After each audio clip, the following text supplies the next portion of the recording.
We've all seen it.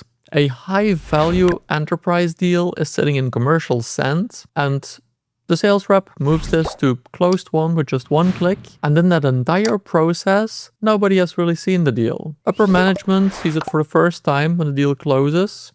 There has been no legal review, no pricing approval, no second set of eyes for that specific quote. And by then, the discount is already locked in. So there is actually a way that we can fix this in HubSpot, which I'm going to show you in this video. My name is Jasper. I'm a certified HubSpot consultant. If you're new here, make sure to subscribe to the channel for more HubSpot excellence. And I'll share my screen and we'll get right into it. So here you can see our deal pipeline. You have a bunch of deals sitting here and our stages are like fairly simple. So we have qualified, discovery call scheduled, solution discussed, proposal sent, and closed won. So typically the proposal gets created between solution discussed and proposal sent. And as we can see, deals can just move freely through this process. So I can move my deal to proposal sent, nothing happens. So I'm gonna return this deal back to where it came from. And now what I wanna do is I actually want to add in an approval step.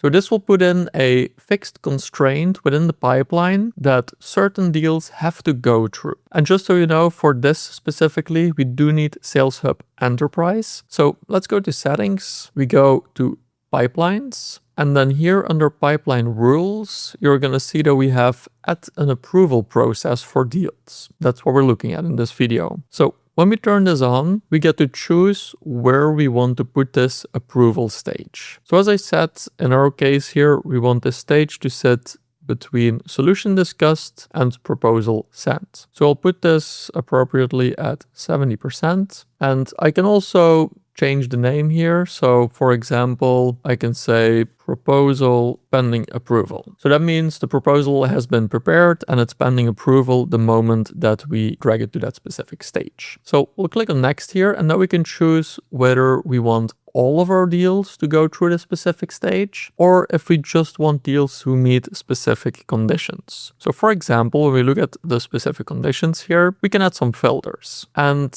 as you can see, we have a decent amount of options here to work with. So let's say in this case, we want any deal that has an amount that's greater than, let's say, 5,000. We want any deal over that amount to have to go through our approval stage.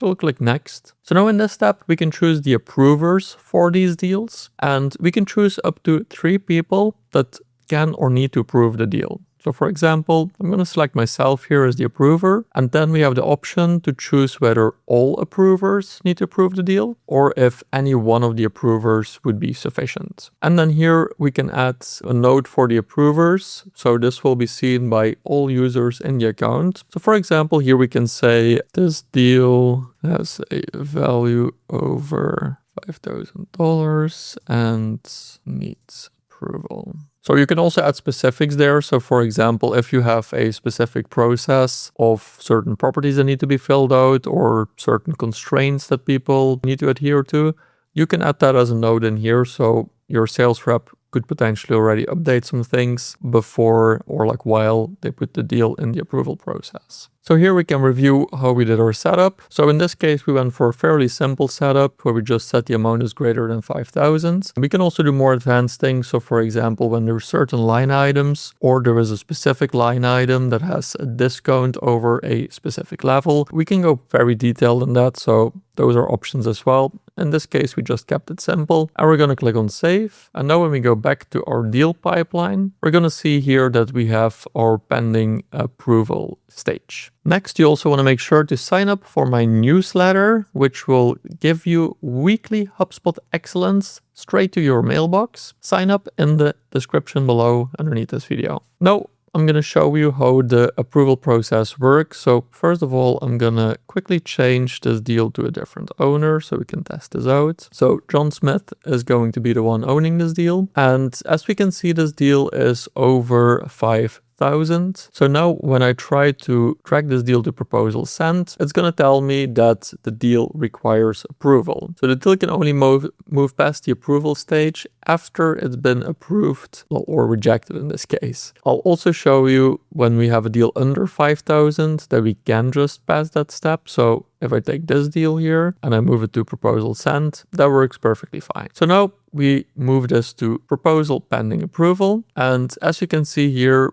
the approval has not started. When we click on details, we can see that this deal is pending approval and can't exit this deal stage until it has been approved. And then we can also look at the approval activity here. We can add a due date if we want. So if we need the approval by a certain date, we can add that in there. And we can also see the approver right here and the activity for that approval process. There's also a comment section. So for example, when I'm approving that specific deal, I can leave some comments here as well. But now let's have a look at how this approval process works. So here we can see John Smith has requested your approval for Waystar Royco API license. Now when we click that, we go to this specific deal, and here we get the chance to check everything that we need to check for this deal for it to be approved. And then I can click here to either approve, reject, request changes, or view approval details. So for example, if I want to request changes, I can click on that. I can leave my comment here. John will get a notification of that and he can clarify anything that I ask here.